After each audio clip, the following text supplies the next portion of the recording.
बिस्मिल्लाहिर्रहमानिर्रहीम अस्सलाम वालेकुम नाजरीन, मैं जी साकी हूँ चश्मे साकी के साथ। नाजरीन, आपकी तबीयत और मिजाज कैसे हैं? अब हवाएं करेंगी रोशनी का फ़ैसला, अब हवाएं करेंगी रोशनी का फ़ैसला।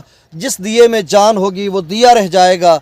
बहुत सारे दोस्त अब आप मेरे से पूछते हैं कि आपने यूट्यूब चैनल कब बनाया था और कितनी अर्निंग हो चुकी है और कितने पैसे आप कमा चुके हैं। तो नाज़रीन देखें, यूट्यूब चैनल जो है मैंने 2021 में बनाया था और अब तक 57,000 जो है सब्सक्राइबर हो चुके हैं, आप नीचे देख भी सकते हैं। और उसमें जो फ्लड की ज़्यादातर मैं अपडेट्स देता था या जो स्पीचेज़ हैं, तकरीरें वगैरह, वो मैं लिखता होता हूँ और उसके जो व्यूज़ है वैसे आते रहते हैं। तो सैलाबों के सीज़न में खासी मेरी वीडियोज़ चलती थी, आगे पीछे थोड़ा कम। तो इस तरह से जो है मेरे 3 साल का जो टेन्योर है इसमें इतना वक्त लगा। अब दोस्त कहते हैं कि इसमें व्यूज़, एक व्यूज़ पे मतलब आप समझ लें कितने व्यूज़ पे $1 आता है और कितना मुश्किल है काम जो नए जो यूट्यूब पर चैनल बनाने वाले हैं या यूट्यूबर्स हैं। तो चूँकि मेरा खासा एक्सपीरियंस है इसमें, दो मेरे यूट्यूब चैनल हैं। एक तो है डेली व्लॉग जी साकी और दूसरा है चश्मे साकी, जैसा कि आप इसमें देख सकते हैं।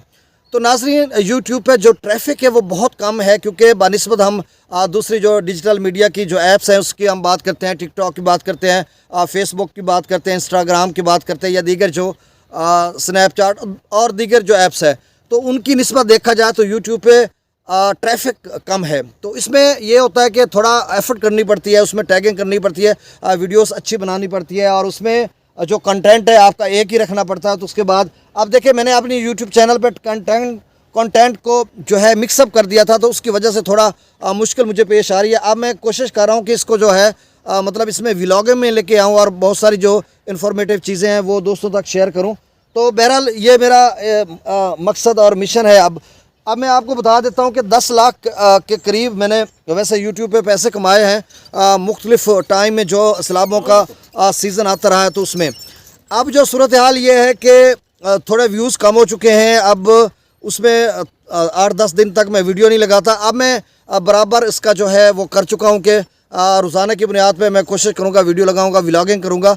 तो जो यूट्यूब पे आम तौर पर जो $1 बनता है वो 4,000 व्यूज़ पर $1 बनता है और कभी कभी ये 5,000 6,000 व्यूज़ पर चला जाता है। उसके जो CPM मतलब बनता है कि आपका जो एरिया है कि लोग कहाँ कहाँ पे आपको देख रहे हैं, उस हिसाब से। चूँकि मेरी फ्लड की खबरें थी तो वो मेरा 4,000 4,500 या कभी 5,000 पे $1 बनता था, कभी 3,500 पे भी बन जाता था।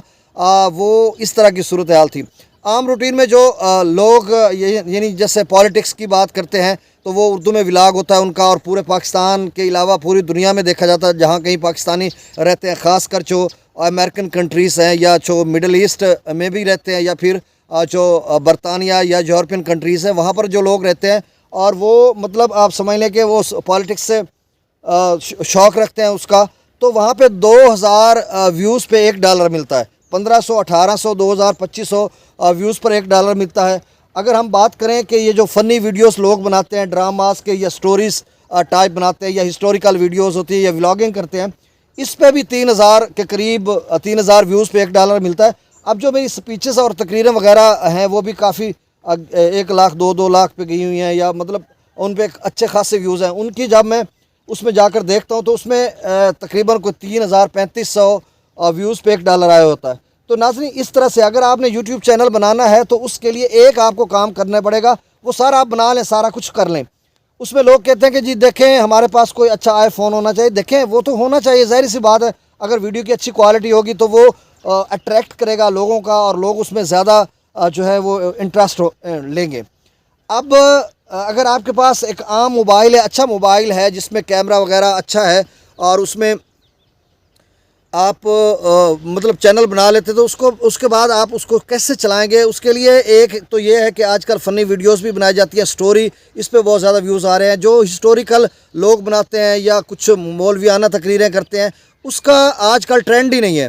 ट्रेंड जो आप पूरी मतलब यूट्यूब पे आप सर्च करें ना तो सबसे ज़्यादा व्लॉगिंग पे जा रहे हैं, फ़नी वीडियो या जो स्टोरीज़ बना रहे हैं लोग, उसको ज़्यादा देखा जा रहा है।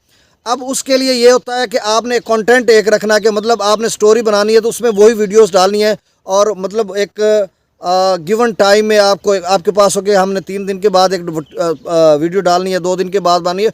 उसका थंबनेल बहुत अच्छा बनाना है। आप इनशूट पे भी बना सकते हैं, पिक्सल लैब पे बना सकते हैं और दीगर ऐप्स भी हैं, तो उसमें अच्छा सा आप थंबनेल बनाएं और स्टोरी पे एक जो है एक कन्फ्यूजन भी क्रिएट करते हैं, एक सस्पेंस रखा जाता है कि उसके बाद, चूँकि हम लोग मैं एक टीचर हूँ और मैं इस तरह की वो 2 नंबरी के मतलब उसके ऊपर कुछ लिखा और नीचे कुछ बताया, तो इस तरह की बहुत सारे लोग जो हैं वो सस्पेंस रखते हैं और ऊपर स्टोरी में जो है एक एक्सक्लेमेशन को जो निशान होता है ऐसे एक लगा के नीचे नुक्ता लगाते हैं, मार्क ऑफ एक्सक्लेमेशन उसको हम कहते हैं, वो लगा देते हैं, या फिर क्वेश्चन मार्क लगा देते हैं और बंदे एकदम से खोलते हैं, अच्छा यार इसके अंदर क्या होगा, इसने ऊपर ऐसे सवालिया टाइप उसमें ऊपर लिख दिया। तो इस तरह की बात उसमें फिर लोग जो है ना वो ज़्यादा जल्दी क्लिक करते हैं, उसको खोलते हैं और उसमें स्टोरी में एक मोड़ रखा जाता है, एक सस्पेंस रखा जाता है, उसके बाद फिर जो है वो वीडियो वायरल भी होती है, टैगिंग अच्छी करनी चाहिए। तो ये सारा तरीका, आज मेरा फर्स्ट व्लॉग था तो मैंने कहा चलें आपसे मैं ये बात भी शेयर कर देता हूँ। अब मैंने 10 लाख के करीब पैसे कमाए हैं, मतलब इन 3 सालों में। ये बहुत कम है पैसे, क्योंकि इसमें यह है कि क्योंकि मेरी जो बराबर चैनल पे वीडियोस हैं वो नहीं चल रही, मतलब मैं एक लगाऊं और एकदम से वो एक 30-40 हज़ार पे, हालांकि मेरे सब्सक्राइबर के हिसाब से लगानी चाहिए थी। उसमें सबसे मेरी जो मुझसे गलती हुई वो कंटेंट मैंने एक नहीं रखा। अब जो मैं दोनों चैनल मेरे हैं उस पर मैं कोशिश कर रहा हूँ कि एक ही कंटेंट रखूँ। अगर मैं फ्लड की खबरें दूंगा तो फिर उसके लिए मैं अलग से चैनल बनाऊँगा, फ्लड अपडेट्स के नाम से, इस तरह से। अब जो ये चैनल है इस पर मैं व्लॉगिंग करूँगा और आज से मैंने स्टार्ट कर दिया मुख्तलिफ मौज़ूआत पर इसमें हम व्लॉग बनाएंगे और वीडियोस बनाएंगे। तो अगर आपके अंदर जज्बा है तो फिर ये आप सारा काम कर सकते हैं। वो कहते हैं ना, जो हो यारो बहर सूरत चिरागों को जलाना है, जो हो यारो बहर सूरत चिरागों को जलाना है, हवाएं कितनी बरहम हैं ये हमने जान रखा है। तो वो बहुत सारे शेर हैं, वो साथ साथ हम आपको सुनाते रहेंगे। तो नाज़रीन, ये व्लॉग कैसा लगा? बहुत सारे दोस्त पूछते थे, तो मैंने कहा चले मैं आपको बता देता हूँ। बहुत शुक्रिया, कल फिर एक नए व्लॉग के साथ फिर हाज़िर होऊंगा। अल्लाह हाफिज़।